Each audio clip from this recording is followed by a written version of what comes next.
Todo ano, a cada 100 alunos que começam um curso de graduação no Brasil, 51% deles desiste até o final do curso. Vamos pegar um curso aí de 4 anos, por exemplo. Desses 51%, 25% deles desiste logo no primeiro ano.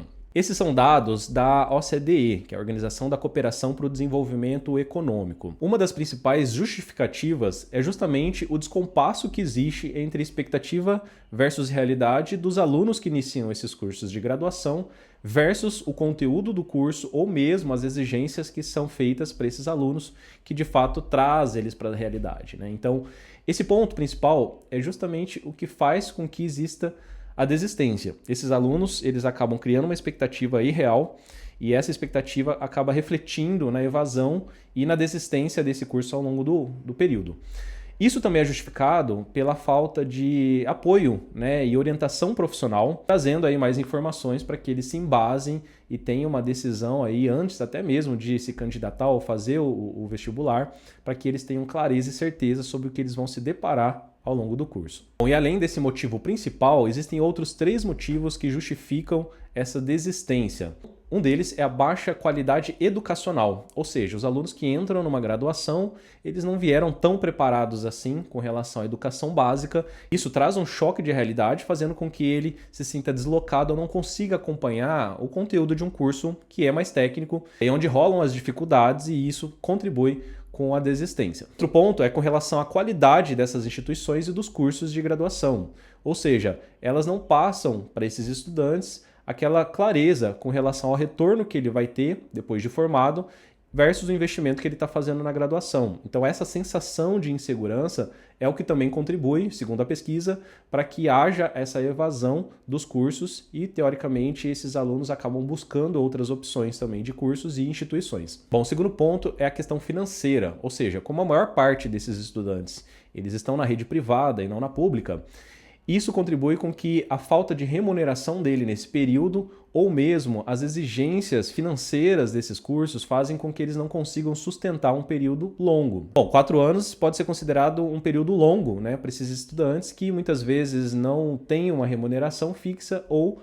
existe uma remuneração, mas ela é baixa e eles acabam não conseguindo sustentar um período aí tão longo. A pesquisa da OCDE mostra que outros países, além do Brasil, dos jovens de 25 a 34 anos, 49% possuem graduação. Já no Brasil, significa 24%. Ou seja, a faixa no Brasil dos jovens de 25 a 34 anos, somente 24% possuem graduação. Bom, apesar desses dados, todos os anos no Brasil, 1.300.000 pessoas se formam na graduação e iniciam no mercado de trabalho. E eles se juntam a quem já está no mercado de trabalho, que a gente sabe que é muita gente. Então o mercado hoje já está saturado de profissionais.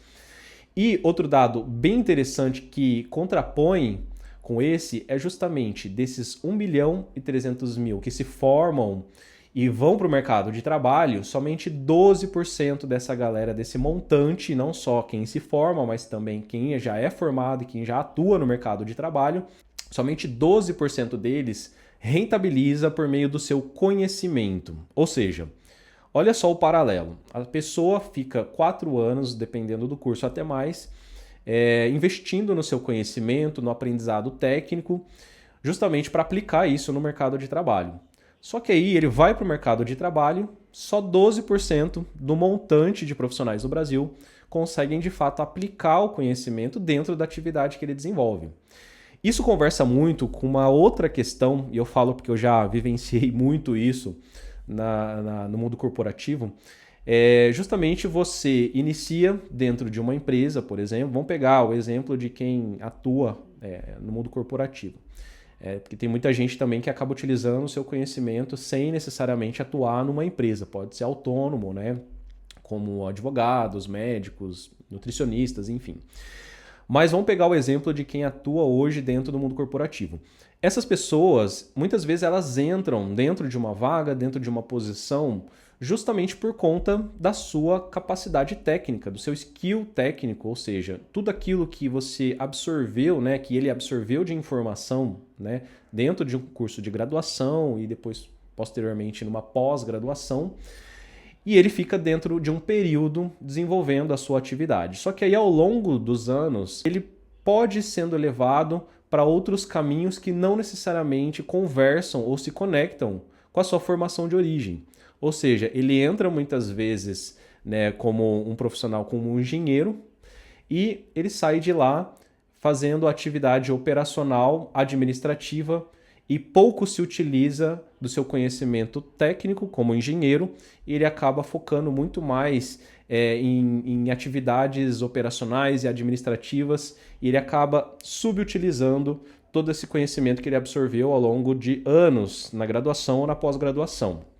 Isso traz um paralelo bizarro para a gente, porque quando a gente pensa justamente no investimento do conhecimento que nós fazemos, a gente pensa também que esse conhecimento ele precisa ter um retorno.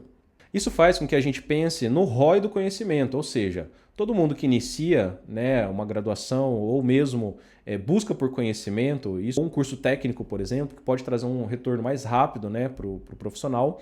Mas o que eu quero dizer é o seguinte, existe um ciclo que não está fechando a conta. Se as pessoas buscam conhecimento para que elas de fato tenham uma ascensão, não só na carreira, mas também financeira, isso não está conversando com a prática. Ou seja, a partir do momento que não existe uma coerência de carreira, a pessoa não consegue enxergar o que ela busca com qualquer conhecimento que ela tenha, que ela faça e se desenvolva, isso de alguma forma pode não estar refletindo dentro da prática, isso não retorna para ela. Ela mais gasta, não só com cursos, a aquisição de várias formas de conhecimento, mas isso de alguma maneira não retorna para ela.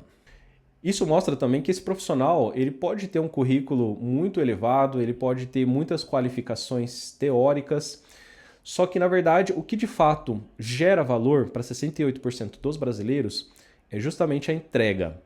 E isso basicamente só evidencia que você pode ter um currículo muito bom, você pode ter um conhecimento teórico muito aprimorado, muito elevado e acumulado isso ao longo dos anos, mas se você não transformar isso em resultado, não vai adiantar de nada. Ou seja, você precisa tangibilizar o seu conhecimento em ações, em resultados, em iniciativas que de fato vão agregar, seja para a empresa, seja para, se for um autônomo, para os seus resultados financeiros, enfim. Você precisa de fato tangibilizar esse conhecimento. Então, essa pesquisa evidencia muito o quanto o conhecimento ele é necessário praticado. Se ele ficar guardado, se ele não for utilizado dentro de uma atividade, dentro de uma conjuntura que foi caminhando a carreira de qualquer pessoa dentro de uma empresa, ele de fato vai ser um profissional mediano, ele vai ficar dentro ali de uma esfera que ele não vai ter tanto valor assim quanto quem entrega de fato o resultado.